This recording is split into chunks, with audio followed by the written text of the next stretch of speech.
Mathematics 10th class की book में से जो यूनिट नंबर 6 है उसका एक इंतहाई अहम क्वेश्चन समझते हैं। तो ये क्वेश्चन कुछ इस तरीके से पूछा गया कि डिफ़ाइन हार्मोनिक मीन। आपने हार्मोनिक मीन को डिफ़ाइन करना है और जो हार्मोनिक मीन होता है इसको उर्दू में कहते हैं हम आहंग औसत। And right formula for ungroup data. और आपने हार्मोनिक मीन का फार्मूला लिखना है। अगर हमारे पास डेटा कौन सा दिया गया हो, अनग्रुप फॉर्म के अंदर अगर डेटा दिया गया हो तो फिर हार्मोनिक मीन का क्या फार्मूला होता है वो भी आपने लिखना है।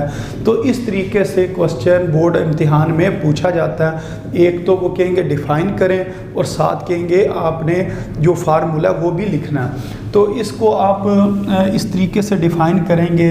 इसको डिफ़ाइन करने से पहले अगर आप इसका ये फार्मूला देख लें या इसको समझ लें तो इसी फार्मूले को आपने एक्सप्लेन करना है या लिख कर बयान कर देना।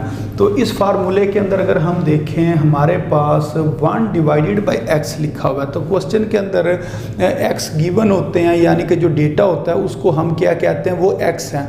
मसलन अगर 4 रकमें हैं, 5 रकमें हैं, इस तरह जितनी भी रकमें दी गई हों वो तमाम की तमाम x होती हैं। उसको हम x1 x2 x3 x4 and so on जितनी भी हैं xn तक हम उनको x ही कहते हैं। अच्छा, जो उनकी तादाद होती है उन नंबरों जो नंबर क्वेश्चन में दिए गए होते हैं या जो डेटा होता है उसकी जो तादाद होती है उसको हम क्या कहते हैं, n कहते हैं। मिसाल के तौर पर जिस तरह ये एग्जांपल है इसके अंदर 12 5 8 और 4 लिखा है, ये हमारे x हैं यानी कि x1 x2 x3 और x4 हैं। और इसमें कितनी तादाद दी गई है, ये 4 रकमें दी गई हैं 1 2 3 4। तो इससे मुराद ये है कि n की वैल्यू कितनी है, 4 है।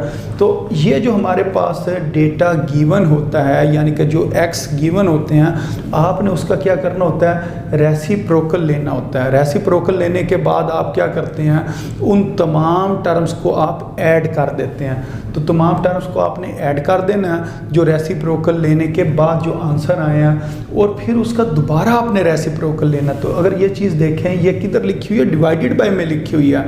तो 2 बार आपने रेसिप्रोकल लेना है। एक बार तो ये वाली वैल्यू फाइंड करने के लिए और दूसरी बार रेसिप्रोकल कब लेंगे, जब हम उस क्वेश्चन को सॉल्व कर रहे होंगे, जब उसकी वैल्यू फार्मूले में पुट कर रहे होंगे। तो यही बात आपने इसकी डेफिनेशन के अंदर डिफ़ाइन करनी है या बतानी है। तो आप इसको यूँ कहेंगे कि हार्मोनिक मीन, जो हार्मोनिक मीन है रेफर्स टू द वैल्यू।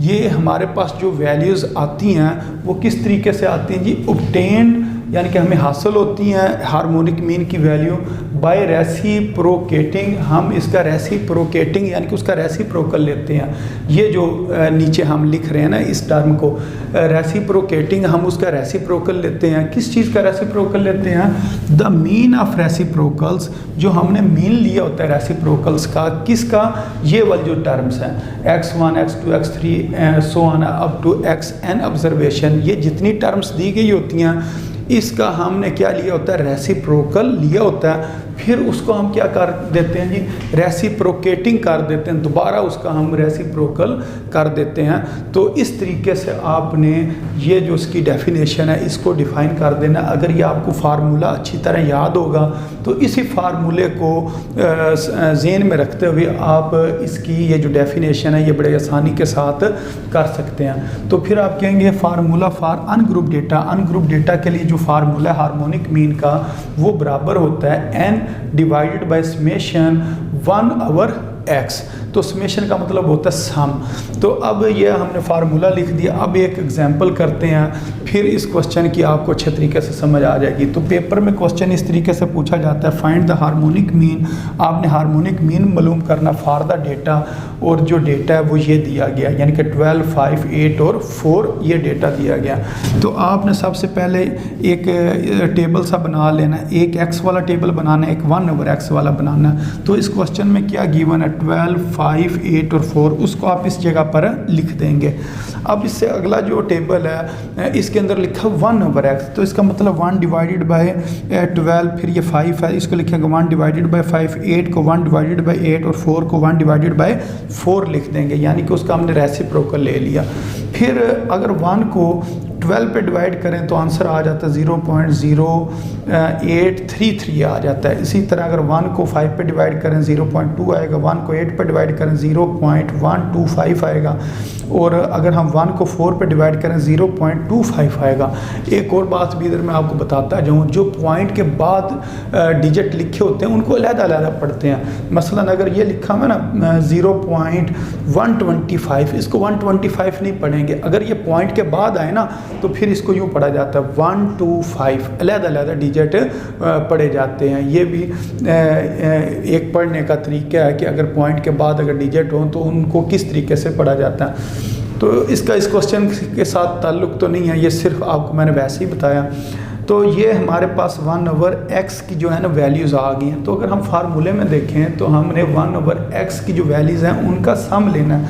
तो इन तमाम टर्म्स को आप ऐड करें, मसलन इस नंबर को ऐड करें, फिर इसको ऐड करें, इसको ऐड करें, ये 4 के 4 नंबर हम ऐड करेंगे तो इधर लिख देंगे समेशन 1/x, ये बराबर आ जाएगा 0.6583, इसका आंसर आ जाएगा।